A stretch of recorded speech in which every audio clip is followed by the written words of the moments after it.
لیکن اب روس کا موقف سامنے آیا ہے، روسی وزیر کا بیان ہے، اس کو انہوں نے رپورٹ کیا ہے، پاکستان کو تیل کی خریداری میں کوئی خصوصی رعایت نہیں دی۔ یہ کوئی طریقہ، یہ کوئی اچھی چیز ہے؟ رشیا کے انرجی منسٹر مسٹر نکولائی نے یہ ریویل کیا ہے کہ پاکستان کو کروڈ آئل ڈسکاؤنٹڈ پرائس پر نہیں دیا گیا۔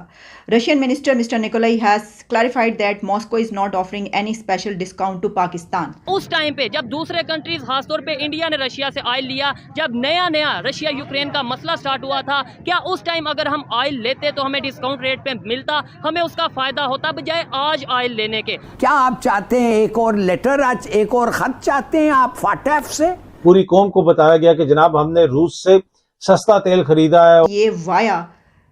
انڈیا وہاں پر صفائی کے بعد پھر دبئی اور پھر یہاں تک پہنچا ہے، اور جس پر یہ بھی کہا جا رہا ہے کہ کوئی $17 پر بیرل انڈیا نے کاسٹ کیا، اس کو چارج کیا ہے اس کی صفائی کا۔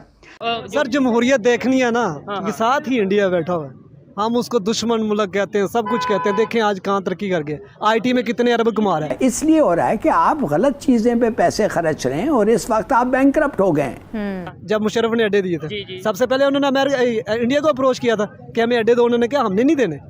لیکن یہاں پہ بک گیا سب۔ تو اس کے جواب میں انہوں نے کہا کہ یہ تو ڈسکاؤنٹڈ پرائس تو ہم نے نہیں دی، جو ہے ہماری سب کو وہی ان کو دی گئی ہے، تو یہ کیا ہمارے لیے شرمندہ ہے؟ روس نے ہمیں سستا تیل بیچا ہے خصوصی رعایت کے ساتھ، یہ ہمیں بتایا گیا، لیکن اب روس کا موقف سامنے آیا ہے، ان کا کیا کہنا ہے، بڑی امپورٹنٹ ڈیٹیلز ہیں، وہ بھی آپ کے ساتھ شیئر کروں گا۔ استحکام پاکستان پارٹی اور اس وقت جو پاکستان کے اندر سیاسی ماحول ہے اس کے حوالے سے کچھ بڑی امپورٹنٹ خبریں، کوشش ہوگی کہ ان کے اوپر بھی روشنی ڈالی جائے۔ لیکن پہلی چیز جو میں نے آپ کے ساتھ شیئر کرنی ہے وہ روس کے حوالے سے ہے، وہ بڑی امپورٹنٹ ہے، کیونکہ آپ کو پتا ہوگا کہ مجھے بھی بتایا گیا، آپ کو بھی بتایا گیا،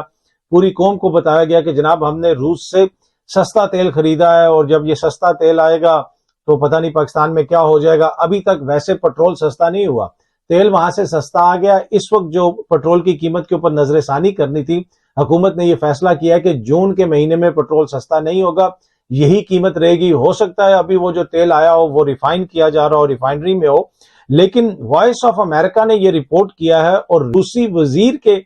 کہنے پہ رپورٹ کیا، مطلب کہ روسی وزیر کا بیان ہے، اس کو انہوں نے رپورٹ کیا، پاکستان کو تیل کی خریداری میں کوئی خصوصی رعایت نہیں دی۔ روس، جی ہاں جی، روس یہ کہتا ہے کہ پاکستان کو کوئی خصوصی رعایت نہیں دی گئی۔ یہ میں آپ کو پڑھ کے بھی سنا دیتا ہوں۔ روس نے کہا ہے کہ اس نے پاکستان کو تیل برآمد کرنا شروع کر دیا اور اس کی مد میں چینی کرنسی کو بطور ادائیگی قبول کرنے پر رضامندی ظاہر کی، البتہ تیل کی خریداری پر پاکستان کو کوئی خصوصی رعایت نہیں دی گئی، کسی قسم کی کوئی خصوصی رعایت نہیں دی گئی۔ آگے وائس آف امریکہ لکھتا ہے کہ پاکستان کے وزیر اعظم شہباز شریف نے 11 جون کو اعلان کیا تھا کہ روس سے پہلا رعایتی خام تیل کارگو کراچی کی بندرگاہ پر لنگر انداز ہو گیا ہے۔ شہباز شریف نے تیل کی آمد کو اسلام آباد اور ماسکو کے درمیان نئے تعلقات کے آغاز قرار دیا تھا۔ ٹھیک ہے، جو روسی خام تیل کی قیمت ہے اس کے حوالے سے جو روس کا اپنا سرکاری میڈیا ہے ان سے بات کرتے ہوئے روسی جو وزیر ہیں ان کا یہ کہنا تھا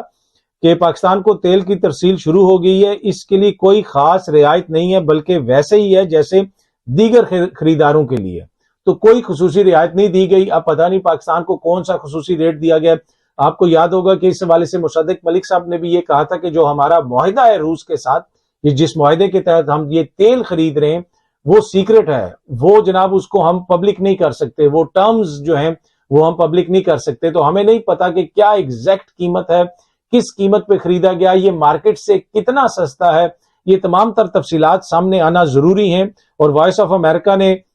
تو شہباز شریف صاحب کی وہ ٹویٹ بھی شیئر کی ہوئی ہے۔ رشیا سے پاکستان آئل آیا، بہت خبر تھی کہ جب آئل آئے گا تو پاکستانی پبلک کو سہولت دی جائے گی، آئل کی قیمتوں میں کمی ہوگی، نہ تو قیمتوں میں کمی ہوئی، الٹا رشیا کے منسٹر کی طرف سے سٹیٹمنٹ آئی کہ جو پاکستان کو آئل دیا گیا ہے اس میں کوئی اسپیشل ڈسکاؤنٹ نہیں دیا گیا۔ اسی پر پاکستانی پبلک سے بات کریں گے کہ اس ٹائم پہ جب دوسرے کنٹریز خاص طور پہ انڈیا نے رشیا سے آئل لیا، جب نیا رشیا یوکرین کا مسئلہ سٹارٹ ہوا تھا، کیا اس ٹائم اگر ہم آئل لیتے تو ہمیں ڈسکاؤنٹ ریٹ پہ ملتا، ہمیں اس کا فائدہ ہوتا بجائے آج آئل لینے کے؟ سیکنڈلی یہ بات کریں گے کہ جو رشیا سے آئل آیا ہے کیا اس آئل کو ریفائن کرنے کے لیے پاکستان میں ریفائنریز موجود ہیں